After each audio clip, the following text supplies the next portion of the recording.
जय श्री माता। सर्वमंगलमांगल्ये शिवे सर्वार्थसाधिके शरण्ये त्र्यंबके देवी नारायणि नमोस्तुते। या देवी सर्वभूतेषु मातृरूपेण संस्थिता नमस्तस्यै नमस्तस्यै नमस्तस्यै नमो नमः। ನಮಸ್ತೆ. ನಾನು ಸುಬ್ರಹ್ಮಣ್ಯ, ಅಪ್ಪಾಜಿಯವರ ಮಗ. ನನ್ನಮ್ಮ ಗುರುಮಾತಾ ಭಾಗ್ಯಲಕ್ಷ್ಮಿ ದೇವಿಯ ಜೀವನ ಚರಿತ್ರೆಯನ್ನು ನೋಡ್ತಾ ಇದ್ವಿ.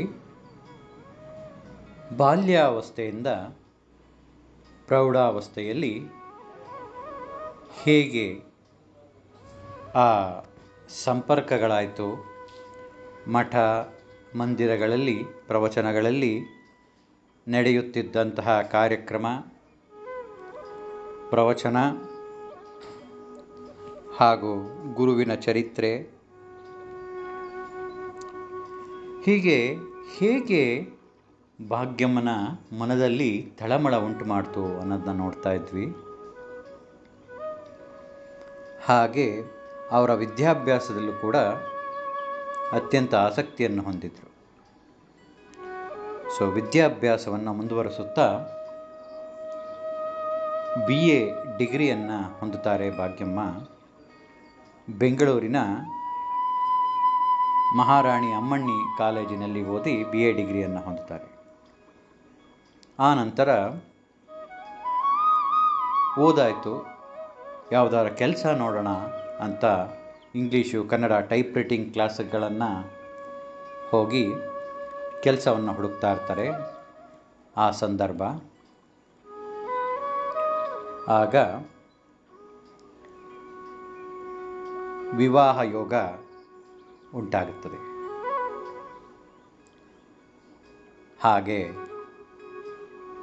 12 ಡಿಸೆಂಬರ್ 1984 ನಾಗೇಂದ್ರ ಕುಮಾರ್ ಎನ್ನುವ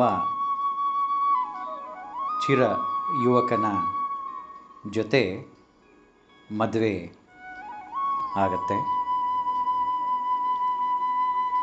ಅತ್ಯಂತ ಸರಳ ವಿವಾಹ ಆಗುತ್ತೆ. ಅದು ಯಾವ ಆಡಂಬರವಿಲ್ಲ, ಯಾವ ಮೋಜು ಮಸ್ತಿಗಳ ಗದ್ದಲವಿಲ್ಲ. ಪವಿತ್ರ ಧರ್ಮಸ್ಥಳದಲ್ಲಿ ಅತ್ಯಂತ ಸರಳ, ವೆರಿ ಸಿಂಪಲ್ ಮ್ಯಾರೇಜ್ ಆಗತ್ತೆ. ಈಗ ಅದು ನೋಡ್ತಾ ಇದ್ದೆ ಫೋಟೋಗಳು, ನಮ್ಮದೆಲ್ಲ 2 3 ಆಲ್ಬಮ್ ಇದೆ ಮದುವೆದು. ನಮ್ಮ ಅಪ್ಪ ಅಮ್ಮನ ಮದುವೆಯ ಫೋಟೋ ಅಂದರೆ ನಮಗಿರೋದೇ 4 ಫೋಟೋ ಸಿಗುತ್ತೆ. ಅದು ಚಿಕ್ಕ ಫೋಟೋಗಳು, ಬ್ಲ್ಯಾಕ್ ಆ್ಯಂಡ್ ವೈಟ್ ಫೋಟೋಸ್, ಎಲ್ಲವೂ ಧರ್ಮಸ್ಥಳದ ಒಂದು ಪ್ರದೇಶದಲ್ಲಿ ತೆಗೆದಿರುವಂತಹದ್ದು. ಹಾಗೆ ಅತ್ಯಂತ ಸರಳವಾಗಿ ಮದುವೆ ಆಗುತ್ತೆ. ಅವ್ರಿಗೆ ಆಡಂಬರ ಮುಂಚೆಯಿಂದನೂ ಇಬ್ಬರಲ್ಲೂ ಅಷ್ಟೇ, ಭಾಗ್ಯಮ್ಮನಲ್ಲೂ ಹಾಗೂ ನಾಗೇಂದ್ರ ಕುಮಾರ್ ಅಪ್ಪ ಅವರಲ್ಲೂ ಆಡಂಬರಕ್ಕೆ ಅವಕಾಶ ಇರಲಿಲ್ಲ. ಹಾಗಾಗಿ ಅತ್ಯಂತ ಸರಳವಾಗಿ ಧರ್ಮಸ್ಥಳದಲ್ಲಿ ವಿವಾಹವಾಗುತ್ತೆ. ವಿವಾಹವಾದ ನಂತರ ಅಪ್ಪಾಜಿಯ ಬ್ಯಾಂಕ್ ಕೆಲಸ.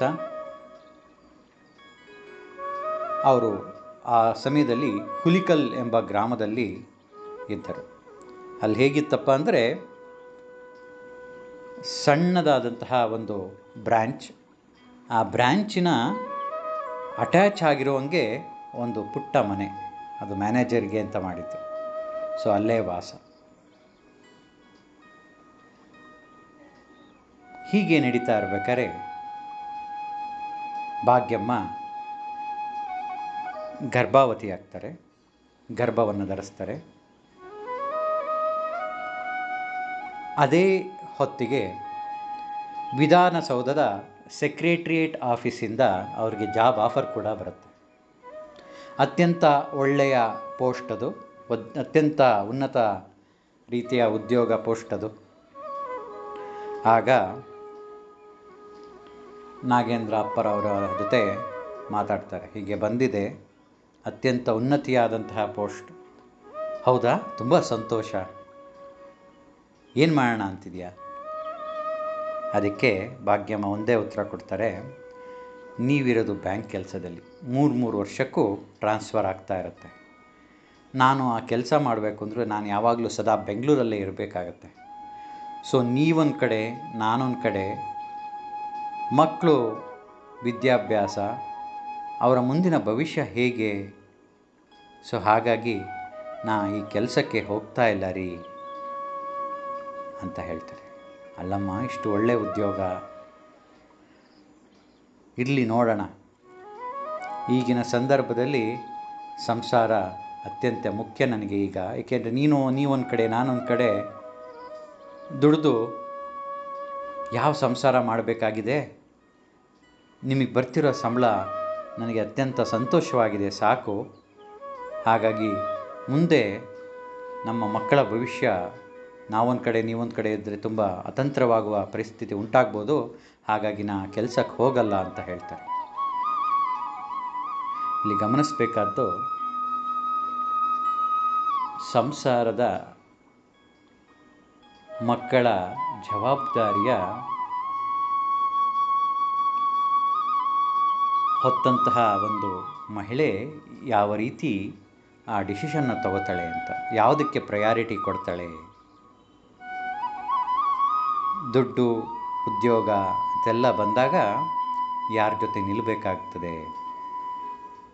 ಆಗ್ಲಮ್ಮ, ತೊಂದರೆ ಇಲ್ಲ, ನಿನ್ನ ಡಿಸಿಷನ್ ಮಾಡಿರೋದು ಹಾಗೆ ಕರೆಕ್ಟಾಗೇ ಇದೆ, ನೀನು ಹೇಳ್ತಾ ಇರೋದು ಸರಿ ಇದೆ ಅಂತ ಅಪ್ಪನವರು ಒಪ್ಪಿ ಹಾಗೆ ಮುಂದುವರಿತಾರೆ.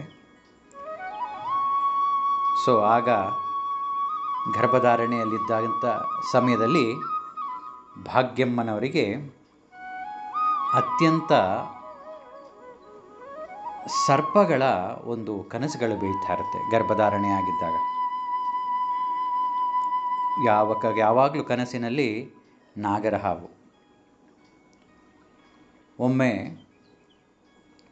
ಇನ್ನೇನು 9 ತಿಂಗಳು ತುಂಬ್ತಾ ಬಂತು, ಇನ್ನೇನು ಹೆರಿಗೆಯ ಸಮಯ. ಆಗ ಆ ನಿದ್ದೆಯಲ್ಲಿದ್ದಂತಹ ಭಾಗ್ಯಮ್ಮನಿಗೆ ಒಂದು ನಾಗಿರ ಹಾವು ತುಳಸಿ ದಳವನ್ನು ತಂದು ಭಾಗ್ಯಮ್ಮನ ಕೈಗೆ ಇಟ್ಟಂತಂಗೆ ಭಾಸವಾಗುತ್ತೆ. ಆಗ ಹುಟ್ಟಿದ ಮಗುವೇ ಸುಬ್ರಹ್ಮಣ್ಯ, ಅಂದರೆ ನಾನು. ಅದಕ್ಕೆ ನನ್ನ ಹೆಸರು ಸುಬ್ರಹ್ಮಣ್ಯ ಅಂತ ಇಟ್ಟರು. ಅದು ಒಂದು ಕತೆ ಇದೆ. ಫಸ್ಟು ಸುಬ್ರಹ್ಮಣ್ಯ ನಿನ್ನ ಹೆಸರೇ ಇಡ್ತೀವಪ್ಪ ಅಂತ ಅಂದ್ಕೊಂಡು, ಆಮೇಲೆ ಯಾವುದೋ ಒಂದು ಕಾರಣಕ್ಕೆ ಈ ಜಾತಕದ ಪ್ರಕಾರನೋ ಏನೋ ಬೇರೆ ಅಕ್ಷರದಿಂದ ಹೆಸರಿಡಬೇಕು ಅಂತ ಬಂದಾಗ, ಆಯಿತು ಜಾತಕದ ಪ್ರಕಾರನೇ ಇಡೋಣ ಅಂತ ನೋಡ್ತಾರೆ. ಆದರೆ ಆ ಪುಟ್ಟ ಮಗುವಿನ ಮೈಯಲ್ಲೆಲ್ಲ ಗಂಧೆಗಳು ಸ್ಟಾರ್ಟ್ ಆಗಿಬಿಡುತ್ತೆ, ರ್ಯಾಷಸ್ ಆಗ್ಬಿಡುತ್ತೆ ಮೈಯೆಲ್ಲ ಗಂಧೆ. ಏನು ಮಾಡಿದ್ರೂ ಹೋಗ್ತಾ ಇರಲ್ಲ.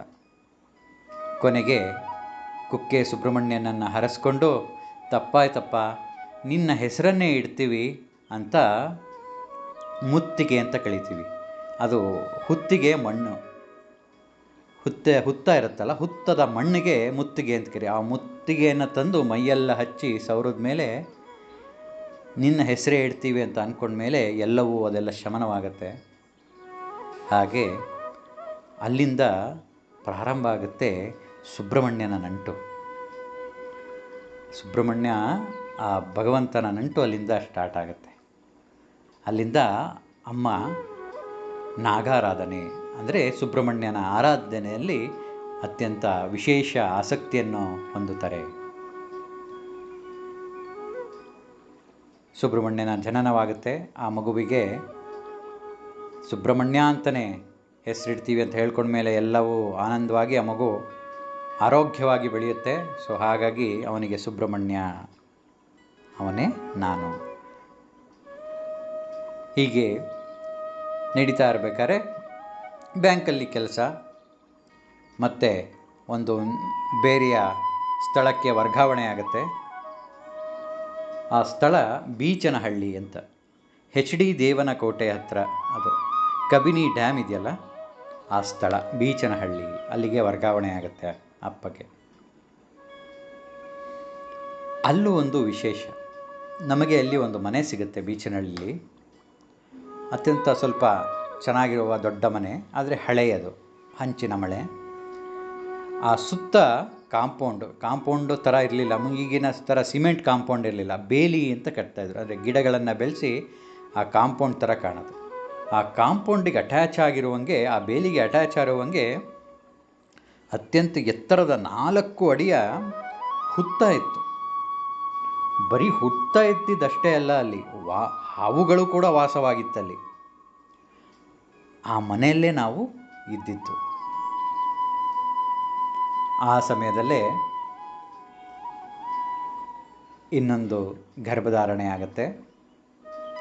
ಸುಬ್ರಹ್ಮಣ್ಯನ ಆರಾಧನೆಯಲ್ಲೇ ತೊಡಗಿದಂತಹ ಭಾಗ್ಯಮ್ಮನಿಗೆ ಮತ್ತೆ ಅವನ ಹೆಸರನ್ನೇ, ನಾಗರೂಪನಾಗಿರುವ ಸುಬ್ರಹ್ಮಣ್ಯನ ಹೆಸರನ್ನೇ ಆ ಮಗುಗೂ ಇಡಬೇಕು ಅಂತ ಸಂಕಲ್ಪವಾಗಿ ಆ ಮಗುವಿನ ಹೆಸರು ನಾಗಲಕ್ಷ್ಮಿ ಅಂತ ಇಡ್ತಾರೆ. ಅಲ್ಲಿಗೆ ಗಂಡ ನಾಗೇಂದ್ರ, ಮಗ ಸುಬ್ರಹ್ಮಣ್ಯ, ಮಗಳು ನಾಗಲಕ್ಷ್ಮಿ. ಅದಕ್ಕೆ ನಮ್ಮ ಹೊಳೆನರಸೀಪುರದಲ್ಲಿ ಸುಮಾರು ಜನ ಹೇಳ್ತಾಯಿದ್ರು, ಏನಮ್ಮ ನೀನೇ ಭಾಗ್ಯ ಕಡೆ, ಎಲ್ಲ ನಾಗರೂಪದ ಸಂಸಾರವನ್ನೇ ಹೊಂದಿಬಿಟ್ಟಿದ್ಯಾ ನೀನು ಅಂತ ಹೇಳ್ತಾಯಿದ್ರು. ಯಾಕೆಂದರೆ ಸಾಮಾನ್ಯ ಈ ಸರ್ಪಗಳು ಎಲ್ಲಿರುತ್ತೆ ಅಂತಂದರೆ ಈ ನಿಧಿ ಹತ್ರ ಇರುತ್ತೆ ಅಂತ ಹೇಳ್ತಾ ಇರ್ತಾರೆ. ಆ ನಿಧಿಯನ್ನು ಕಾಯುವ ಕೆಲಸವನ್ನು ಮಾಡ್ತಾ ಇರುತ್ತೆ. ಏಕೆಂದರೆ ಪಾತಾಳ ಲೋಕದಲ್ಲಿ ನಾಗ ಲೋಕವಿದೆ. ಆ ನಾಗಲೋಕ, ನಾಗದೇವರು ಆ ನಿಧಿಯನ್ನು ಕಾಯ್ತಾ ಇರ್ತಾನೆ ಅನ್ನುವ ಉಲ್ಲೇಖಗಳಿದೆ. ಸೊ ಹಾಗಾಗಿ ಆ ನಿಧಿ ಭಾಗ್ಯಮ್ಮ, ನಾವೆಲ್ಲ ಅದನ್ನು ಕಾಯುತ್ತಿರುವ ಸರ್ಪಗಳು ಅನ್ನೋ ರೀತಿಯಲ್ಲಿ ಮಾತಾಡ್ತಾಯಿದ್ರು. ಆದರೆ ನಿಜವಾಗ್ಲೂ ಭಾಗ್ಯಮ್ಮ ನಮ್ಮನ್ನು ಕಾಯ್ತಾ ಇದ್ದಿದ್ದು. ಹಾಗೆ ವಿಶ್ಲೇಷಣೆ. ಹೀಗೆ ಸಂಸಾರ ದೊಡ್ಡದಾಯ್ತಾ ಹೋಯಿತು. ಗಂಡ, 2 ಮಕ್ಕಳು. ಅಲ್ಲಿ ಹುತ್ತವೇ ಇದ್ದಿದ್ದರಿಂದ ಪ್ರತಿದಿನ ಮನೆಯಲ್ಲಿ ಪೂಜೆ, ಹುತ್ತಕ್ಕೂ ಪೂಜೆ ಮಾಡ್ತಾಯಿದ್ರು ಭಾಗ್ಯಮ್ಮ. ಅನೇಕ ದಿನ ನಾವು ಹಾವುಗಳನ್ನು ಅಲ್ಲಿ ನೋಡ್ತಾ, ಅಂದರೆ ಅಲ್ಲಿ ಆ ಹಾವು ಯಾವತ್ತೂ ನಮಗೆ ಯಾವ ರೀತಿಯಲ್ಲೂ ತೊಂದರೆಯನ್ನು ಮಾಡಿಲ್ಲ. ಯಾಕೆಂದರೆ ನಾವು ಅಲ್ಲೇ ಆಟ ಆಡ್ಕೋತಾ ಇದ್ವಿ. ನಾನು, ನನ್ನ ತಂಗಿ ಲಕ್ಷ್ಮಿ, ನಾಗಲಕ್ಷ್ಮಿ ಎಲ್ಲ ಅಲ್ಲೇ ಆಟ ಆಡ್ಕೋತಾ ಇದ್ವಿ. ಯಾವತ್ತೂ ನಮಗೆ ತೊಂದರೆ ಆಗಿಲ್ಲ. ನಾವು ಅಲ್ಲೇ ಆಟ ಆಡ್ತಿರ್ಬೇಕು, ಅದು ಹರ್ಕೊಂಡು ಹೋಗ್ತಾ ಇರೋದು. ಒಂದು ಹಾವಂತೂ ನಂಗೆ ತುಂಬ ಇನ್ನೂ ಚೆನ್ನಾಗಿ ಕಣ್ಣಲ್ಲಿ ಕಣ್ಣಿಟ್ಟಂಗೆ ನೆನಪಿದೆ. ನಾನು ಟೈಗರ್ ಹಾವು ಅಂತ ಕರಿತಾ ಇದ್ದೆ. ಅದು ಯಾವ ಹಾವು ನನಗೂ ಆಶ್ರಯ. ಯಾಕೆಂದರೆ ಅದರಲ್ಲಿ ಒಂದು ಹಳದಿ ಛಾಯೆ ಮತ್ತು ಕಪ್ಪು ಬಣ್ಣದ ಪಟ್ಟಿ ಇತ್ತು. ಸುಮಾರು ಒಂದು 6 ಅಡಿ 7 ಅಡಿ ಉದ್ದದ ಹಾವು ಅದು. ಅತ್ಯಂತ ವಿಶೇಷವಾಗಿತ್ತದು. ಅದಕ್ಕೆ ಟೈಗರ್ ಹಾವು ಅಂತ ಹೆಸರಿಟ್ಟಿದ್ದೆ. ಅದು ಓಡಾಡ್ತಾ ಇರೋದು ನಮ್ಮ ಮನೆ ಸುತ್ತಮುತ್ತ, ಅಲ್ಲಿ ಇಲ್ಲಿ. ಅದೊಂಥರ ಒಗ್ಗೋಗ್ಬಿಟ್ಟಿತ್ತು ಈ ರೀತಿಯಾದಂತಹ ವಾತಾವರಣ. ಹೀಗೆ ನಡೀತಾ ಇರಬೇಕಾದ್ರೆ ನನ್ನ ತಂಗಿ ನಾಗಲಕ್ಷ್ಮಿಗೆ ತುಂಬ ಹುಷಾರು ತಪ್ಪುತ್ತೆ. ನಾವು ಇದ್ದಂಥ ಹಳ್ಳಿ, ಅಲ್ಲಿ ಡಾಕ್ಟ್ರ್ ಹತ್ರ ಕರ್ಕೊಂಡು ಹೋಗ್ತೀವಿ. ಅಯ್ಯೋ ತುಂಬ ವೀಕ್ ಆಗಿಬಿಟ್ಟಿದ್ದಾಳೆ, ಏನಾಗ್ತಿದೆಯೋ ಗೊತ್ತಿಲ್ಲ, ಹೀಗೆ ಇದ್ದರೆ ಕಷ್ಟ ಆಗುತ್ತೆ, ಸದ್ಯಕ್ಕೆ ಡ್ರಿಪ್ಸ್ ಹಾಕಿರ್ತೀನಿ, ತುಂಬ ಏನು ತೊಗೊಂಡ್ರೂ ಜ್ವರ ತುಂಬ ಸುಡ್ತಾ ಇದೆ, ಹೋಗ್ತಾನೇ ಇಲ್ಲ, ನಾನು ಮಾತ್ರೆ ಕೊಡ್ತೀನಿ, ಡ್ರಿಪ್ಸ್ ಹಾಕ್ತೀನಿ, ನೋಡೋಣ, ದೇವ್ರ ಮೇಲೆ ಭಾರ ಹಾಕಿ, ಇಲ್ಲ ಅಂತಂದರೆ ಕೋಟೆಗೆ ಕರ್ಕೊಂಡು ಹೋಗ್ಬೇಕಾಗತ್ತೆ. ಕೋಟೆ ಅಂದರೆ HD ಕೋಟೆ, ಅಲ್ಲೇ ಇದ್ದಿದ್ದು ನಮ್ಗೆ ಹತ್ತಿರ, ಅಲ್ಲಿಗೆ ಹೋಗಬೇಕಾಗಿತ್ತು, ಕರ್ಕೊಂಡು ಹೋಗ್ಬೇಕಾಗತ್ತೆ ಅಂತ ಹೇಳ್ತಾರೆ. ಅಮ್ಮನಿಗೆ ಸ್ವಲ್ಪ, ಅಪ್ಪ ಅಮ್ಮನ ಇಬ್ಬರಿಗೂ ಏನಪ್ಪ ಇದು ಭಗವಂತ ಅನ್ನೋ ಪರಿಸ್ಥಿತಿ. ಯಾಕೆಂದರೆ ಹಳ್ಳಿ, ರಾತ್ರಿ ಹೇಗೆ ಕರ್ಕೊಂಡು ಹೋಗೋದು, ಡ್ರಿಪ್ಸ್ ಹಾಕಿದ್ದಾರೆ. ಆಗ ಭಾಗ್ಯಮ್ಮ ನೆನಪಾಗಿದ್ದು ರಾಘವೇಂದ್ರ ಸ್ವಾಮಿ ಮತ್ತು ಸುಬ್ರಹ್ಮಣ್ಯ ಇಬ್ಬರಲ್ಲೂ ಹರಕೆಯನ್ನು ಹೊತ್ತು, ನೋಡು ನಿನ್ನ ಹೆಸರನ್ನೇ ಇಟ್ಟಿದ್ದೇನೆ ರಾಘವೇಂದ್ರ, ನಾನು ಬಾಲ್ಯದಲ್ಲಿ ಪ್ರೌಢಾವಸ್ಥೆಯಲ್ಲಿ ನಿನ್ನ ಸೇವೆಯನ್ನು ಮಾಡಿದ್ದೇನೆ, ನೀನು ನನ್ನನ್ನು ಕಾಪಾಡಬೇಕು ಈ ಕಷ್ಟದ ಪರಿಸ್ಥಿತಿಯಲ್ಲಿ ಅಂತ ಅಂಗಲಾಚ್ತಾರೆ ಭಾಗ್ಯಮ್ಮ. ಆ ಭಾಗ್ಯಮ್ಮನ ಆ ಪ್ರೀತಿಯಾದಂಥ ಆಂಗ್ಲಾಚಿಕೆ ಕೇಳ್ದಲೇ ಇರೋಕ್ಕೆ ಸಾಧ್ಯವೇ? ಅವತ್ತು ರಾತ್ರಿಯೇ ನನ್ನ ತಂಗಿಗೆ ಎಲ್ಲವೂ ಜ್ವರ ಕಮ್ಮಿ ಆಗುತ್ತೆ, ಹುಷಾರಾಗ್ತಾ ಬರ್ತಾಳೆ. ಹಾಗೆ ಈ ಅನುಭವಗಳಿಂದ ಭಾಗ್ಯಮ್ಮನಲ್ಲಿ ದೇವಭಕ್ತಿ, ಗುರುಭಕ್ತಿ ದೃಢವಾಗ್ತಾ ಹೋಗುತ್ತೆ. ಇನ್ನೊಂದು ಅದೇ ರೀತಿಯ ಸಂದರ್ಭ ಹಳ್ಳಿಯ ಆಟಗಳು ಅಂದರೆ ಗಿಲ್ಲಿ ದಾಂಡು, ಬುಗುರಿ, ಮರಕೋತಿ. ನಾನು ಅಷ್ಟೇ ಸ್ವಲ್ಪ ತುಂಟುತನದ ಮಗು. ನನಗೆ 7 ವರ್ಷವಾಗಿತ್ತು. ಎಲ್ಲ ನನ್ನ ಸ್ನೇಹಿತರು ಹುರಿದುಂಬಿಸಿದ್ರು ಅಂತ ಒಂದು ದೊಡ್ಡದಾದ ಸೀಬೆ ಮರ, ಪೇರಳೆ ಮರ ಅಂತೀವಿ, ಸೀಬೆ ಮರ ಇತ್ತು. ಹತ್ತಿಬಿಟ್ಟಿದ್ದೀನಿ. ತುಂಬ ಎತ್ತರವಾಗಿತ್ತದು. ಆಲ್ಮೋಸ್ಟು 10 ಅಡಿ ತನಕ ಹತ್ತಿಬಿಟ್ಟಿದ್ದೀನಿ, 10-12 ಅಡಿ. ಇನ್ನೇನು ಆ ಸೀಬೆ ಹಣ್ಣನ್ನು ಕಿತ್ಕೋಬೇಕು, ಆ ಪೇರಳೆ ಹಣ್ಣನ್ನು ಕಿತ್ಕೋಬೇಕು, ಕಾಲು ಜಾರ್ತು. 10-12 ಅಡಿಯಿಂದ ಏಕ್ದಡಮ್ ಬಿದ್ದೆ. ಹೇಗೆ ಬಿದ್ದೆ ಅಂದರೆ ಅಂಘಾತವಾಗಿ ಬಿದ್ದೆ. ನನ್ನ ಹಿಂದೆಯ ತಲೆ ಅಲ್ಲಿ ಇದ್ದಂತಹ ಒಂದು ಚೂಪಾದ ಕಲ್ಲಿಗೆ ಹೊಡೆತು. ಹೊಡೆದ ತಕ್ಷಣ ಅತ್ಯಂತ ನೋವು, ರಕ್ತ ಸುರಿತಾ ಇದೆ. ಅಮ್ಮ ಓಡಿ ಬರ್ತಾಳೆ ಮನೆಯಿಂದ.